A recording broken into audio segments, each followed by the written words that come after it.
Hi everyone!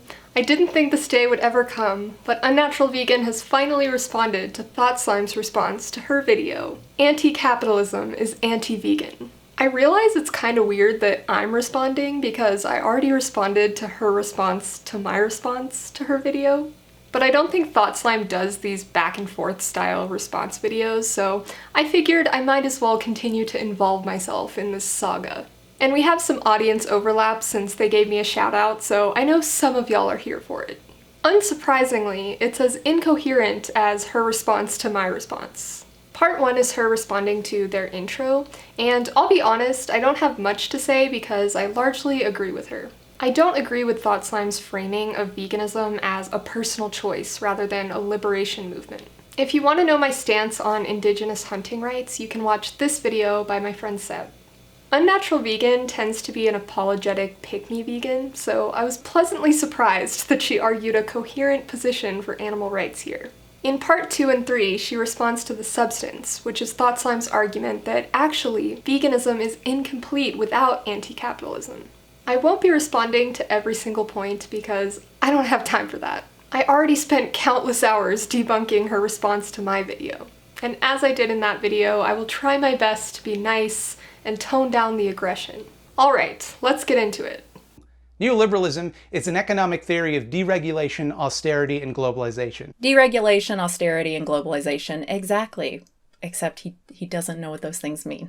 It's actually neoliberal policy to reduce government spending on welfare and government aid of any kind. Nothing in austerity necessarily means a decrease in social spending, unless we're talking about a shift from social spending to investment, which is something neoliberals promote. Austerity can actually mean an increase in social investment to generate more tax revenue. As I pointed out in my first response, in practice, austerity almost always means cuts to social spending. And what the hell is the difference between social spending and social investment? Medicare for All, for example, requires social spending, but it's also an investment as it saves money in the long run.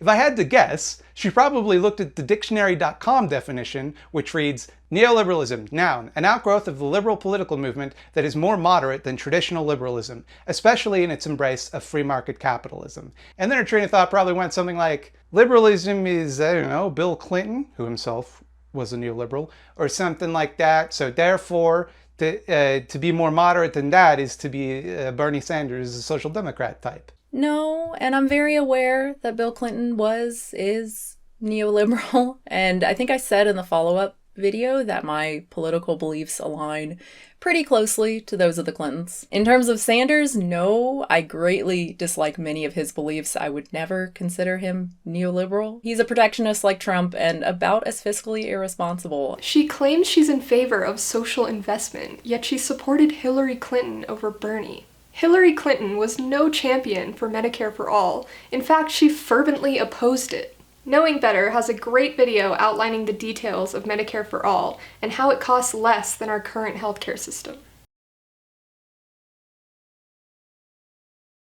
I've talked before about how not all use is abuse. The same goes for exploitation, which refers to unfair use. Some vegans say you can't be vegan unless you are socialist or communist, but there's nothing in the term or the definition that is anti-capitalist. So the argument is something like, veganism means no exploitation, exploitation is capitalism, therefore veganism means no capitalism. Two very big problems with this. First, you have to accept the very specific Marxist definition of exploitation/capitalism, which is essentially begging the question when you define anti-exploitation as requiring Marxism because you've defined capitalism as inherently exploitative. The point is, Marxists are begging the question by using this specific definition of exploitation that they have selected to condemn capitalism. It's like vegans saying meat is murder and then defining murder in a special way that is any killing or paying for killing of an animal, or anti-choicers calling abortion murder. Neither of these are murder in any technical sense, only in the more informal and secondary definitions, which is not what people mean to evoke. Exploitation is a complex concept, but there is always the thread of unfairness, which is also a complex concept. Marx's definition is common among Marxists, obviously, but you can't assume it, and there's nothing in the definition of veganism that specifies Marxism. She's making a fallacious appeal to definition here. Referring to a dictionary definition is not always fallacious, but it is fallacious to use a dictionary's limited definition of a term as evidence that the term cannot have another meaning, expanded meaning, or even conflicting meaning. This is a fallacy because dictionaries don't reason. They're simply a reflection of an abbreviated version of the current accepted usage of a term, as determined by argumentation and eventual acceptance. In short, dictionaries tell you what a word meant according to the authors at the time of its writing, not what it meant before that time, after, or what it should mean. Vegans recognize that the dictionary definition of murder does not include animal slaughter. We're arguing that it should. Same goes for anti-abortion advocates. The difference here is that there are better reasons for including animal slaughter in the definition than including abortion.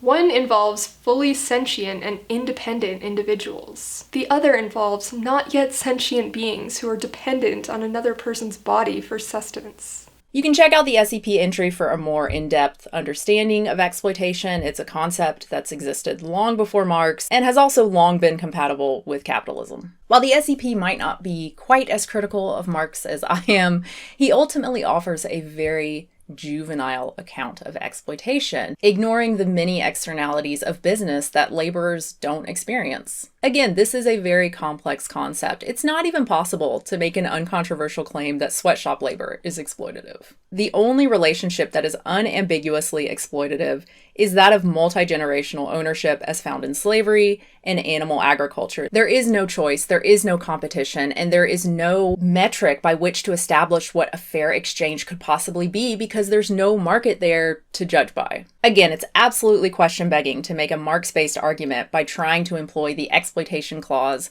in the definition of veganism. It's like a Christian saying that God exists because the Bible says so, and God wrote the Bible, so you know it's true.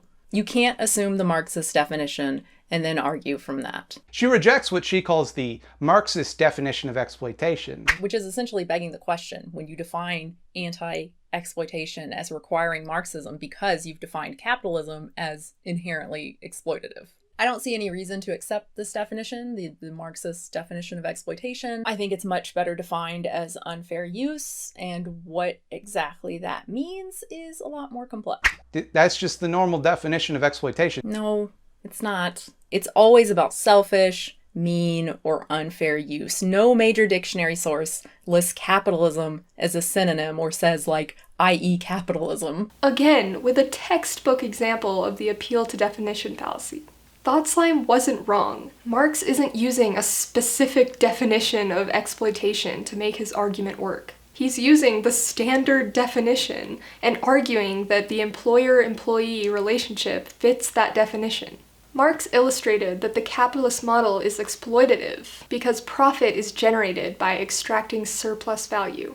In other words, you are paid less than the value you create with your own labor. And you accept these terms of service through coercion. The ability to choose a job that you actually enjoy is the result of luck or privilege. Privilege stems from generational wealth, and generational wealth traces back to stolen land and slave labor. People didn't accept wage labor because they wanted to. They were forced to via enclosure. You don't have a genuine choice when the alternative is homelessness or starvation. If your situation is not that dire, you probably belong to the PMC or professional managerial class, where you're exploited less than the working class, but exploited nonetheless. Or you belong to the capitalist class, where you are the exploiter, making money off of other people's labor. Examples tend to be framed around employers exploiting workers through bad treatment, which implies that there are employers who don't do that, who don't exploit their workers, implying that the relationship can exist without being exploitative. Not really Marxist, not really anti-capitalism. Yes, anti-capitalists tend to point out the worst examples of worker exploitation and mistreatment. This doesn't mean that the typical employer isn't exploiting their workers. It just means that exploitation exists in degrees. Factory farming is worse than small-scale organic farming in terms of how the animals are treated. But that doesn't absolve Old MacDonald. She extrapolates that while such relations may be unjust, and I swear to God, she makes this argument, this is not me strawwomaning her, not all injustice is harm. Injustice becomes harm when it harms people. Injustice in and of itself is not harm. It's only harm when the consequences of injustice actually harm people or sentient beings. And that harm can range from material harm, disease, lead in your water being shot, to immaterial harm like damaged self-esteem. Okay, so first of all, that's tautological. It's self-evident that something which does not cause harm is not harmful, like by definition. But also, how can something be unjust but not cause harm? So I have a BA in philosophy. Just not to be like I'm an expert or anything, but I bring it up because this is where something like that sort of teaching or engagement with material can really make a difference when it comes to how you think about things and even what sort of questions you ask. If you aren't familiar with thinking philosophically, which I would say most of us are not, then saying something like injustice is not always harmful seems ridiculous. It seems really silly, but it's really not. If you're dying of thirst in the desert and I come sell you a water bottle for $1,000, I've saved your life. My actions have uncontroversially helped you rather than harmed you. But I've also pretty obviously exploited the situation. It might have been more fair if I had sold it to you for $50 a bottle or maybe $1 a bottle, whatever it retails for in the city. Probably not a sustainable business practice. Harm here is a question of baseline. SEP is a more detailed explanation for those interested. There are far more dramatic cases within the Marxist definition where even fair market exchanges can be described as exploitation, making the non-exploitative baseline pretty absurd. So like Google is exploiting me by not giving me 100% of the ad revenue. So all the work they put into the platform, all the risk they took, bringing this platform to fruition, reaching out to advertisers, all the money spent on servers to get this content out there, none of it matters. Saying exploitation in the absurdly broad Marxist sense, given that there are so many cases of cooperative, mutually beneficial employer-employee relationships, contractor relationships, is just such an extraordinary claim. Extraordinary claims require extraordinary evidence. She contradicts herself by defining exploitation as unfair use and claiming that not all employer-employee relationships are unfair. Therefore, capitalism is not inherently exploitative.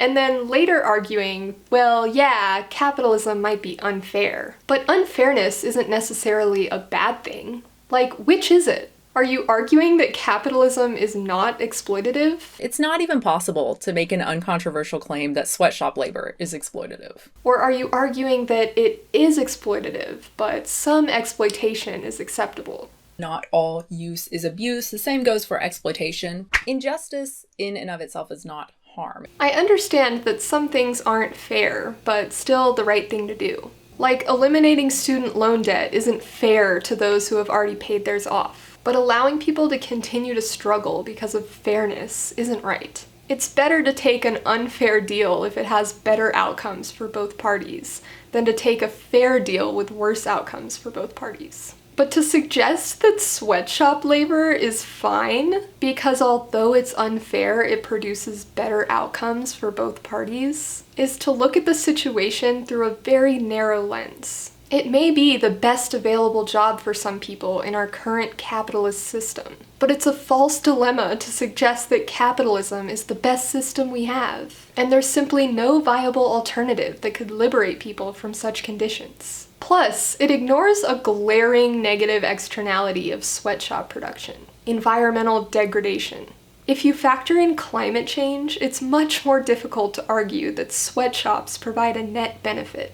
And yes, Google is absolutely exploiting content creators like yourself. What a freaking bootlicker. But beyond that, she doesn't at all grapple with whether or not capitalism is inherently exploitative. Pretty sure I did when I talked about the definition of exploitation. It's pretty clear by the definition regarding the concept of fairness that capitalism is not inherently exploitative. She does not, at any point, demonstrate an understanding of what social control over the means of production is, or why socialists want it. That'd be like me trying to refute veganism without ever talking about animals or plants. I didn't go into any of that because it's not relevant. The basic premise, anti-capitalism, is wrong. It doesn't matter what kind of nuanced system an anti-capitalist has imagined, what kind of hypothetical stand-in for money and demand, how they think production will work, what companies will look like. It's all imaginary. It's not real. Veganism, on the other hand, is very clearly not imaginary. People of all ages, from infants to elderly, can be healthfully vegan. The whole world can go vegan and it wouldn't be a problem. We just grow different things. And there would be a lot of evidence-based benefits. Who owns the means of production is precisely what differentiates socialism from other systems such as communism or socialism. How is this not relevant? It has the utmost relevance. He then says, I don't provide any evidence, I don't provide any links in the descriptions, all I do is point to past communist atrocities. Yeah, past attempts at communism and existing countries claiming to be have gone terribly wrong. If we count that as evidence, that's evidence that communism is pretty bad. Now, if you want to say that it was done wrong and that's not how you would do communism, okay, fine. But please realize that you then go from evidence of it being bad to no evidence, which is also bad. Please do not upend an entire economic system based on no evidence. If there were no living vegans and everyone who had ever tried going vegan had died, then it'd be pretty safe to say that advocating for veganism, bad, not a good idea. And interestingly, he pretty much confirms that there's no evidence for communism by stating that there aren't any communist countries. The overwhelming majority of the world is capitalist. I would actually go so far as to say pretty much everywhere is capitalist. She might dispute that, but that based on what the words mean, that the private control of the means of production, yeah, pretty much everywhere is capitalist. Which is good. You know, he's not like some communists who are under a lot of delusion, regarding China's economic growth is due to communism. Okay. So he's not as delusional as some, but it also makes me wonder what exactly is the problem with what I'm saying. It's communists making the extraordinary claims. It's communists who need to provide evidence vindicating failures of communist countries. It's communists who need to provide evidence that a non-capitalist society is viable. And when I say there's no evidence, I can't provide evidence of there being no evidence.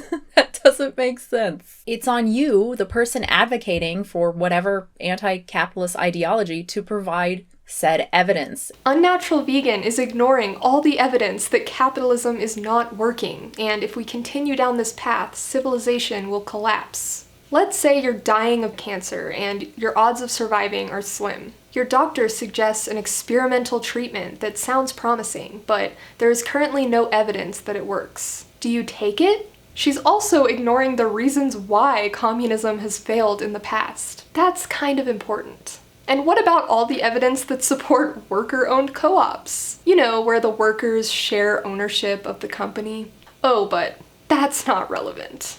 Also, it's important to note that we must assign value to a claim based on the available evidence, and to dismiss something on the basis that it hasn't been proven beyond all doubt is also fallacious reasoning. So there's this awesome channel called Fascinating Horror. Bear with me. He goes into past atrocities, train crashes, fires, that sort of thing, without any photos, nothing gory or over-the-top detail, just very simply laying out the facts of the situation. But my favorite part is at the end of almost every single video, he talks about how these tragedies led to changes, improvements in public policy. And that's the great thing about regulated capitalism. When these horrible things happen, we can refine the system and improve it. We're on an ever-improving track socially and economically because we are able to do things like create fire codes and occupational safety. But according to Thought Slime, everything is terrible. Well, we don't know what would happen if we stick with capitalism either. And looking over the data that we do have, it seems to be Armageddon. Which is just really sad. I'm not being condescending or patronizing. It's a really terrible way to live, to be so conspiratorially minded, so employers are out to get you and everything is fucked. I genuinely feel bad for him. Yeah, it is sad. Shit sucks. Don't you know the world is built with blood and genocide and exploitation? And it doesn't help that people like you are using your platform to spew such nonsense, holding us back from genuine progress. It must be nice to be so delusionally optimistic. Nice for you, but not for the rest of us. And as for being conspiratorially minded, I hate to break it to you, but sometimes powerful people conspire. Not all conspiracy theories are fake. The key is to use discernment and analyze claims on a case-by-case basis, rather than reflexively reject anything that sounds like a conspiracy theory. Many critics of capitalism are aware that most of this stuff is not this explicit, smoke-filled backroom type of conspiring. Read Manufacturing Consent. Thank you so much for watching. Be sure to subscribe and stay tuned for part 2. It gets worse. Alright, peace out. And just to be clear, in a capitalist society, the bosses are beholden to the interests of the market. A CEO is as much a slave as the lowest wage worker, and psychological data suggests not necessarily happier. Not saying that's a bad thing if far more people ultimately benefit from it, but this juvenile narrative of some feudal hierarchy that communists imagine just doesn't exist. Yo, how when me eat them, I wonder when me eat. When me tell them say me nah eat no fish, nah no meat now. How when me eat them, I wonder when me yam. When me tell them say that I'm a vegan man. How when me eat them, I wonder when me eat.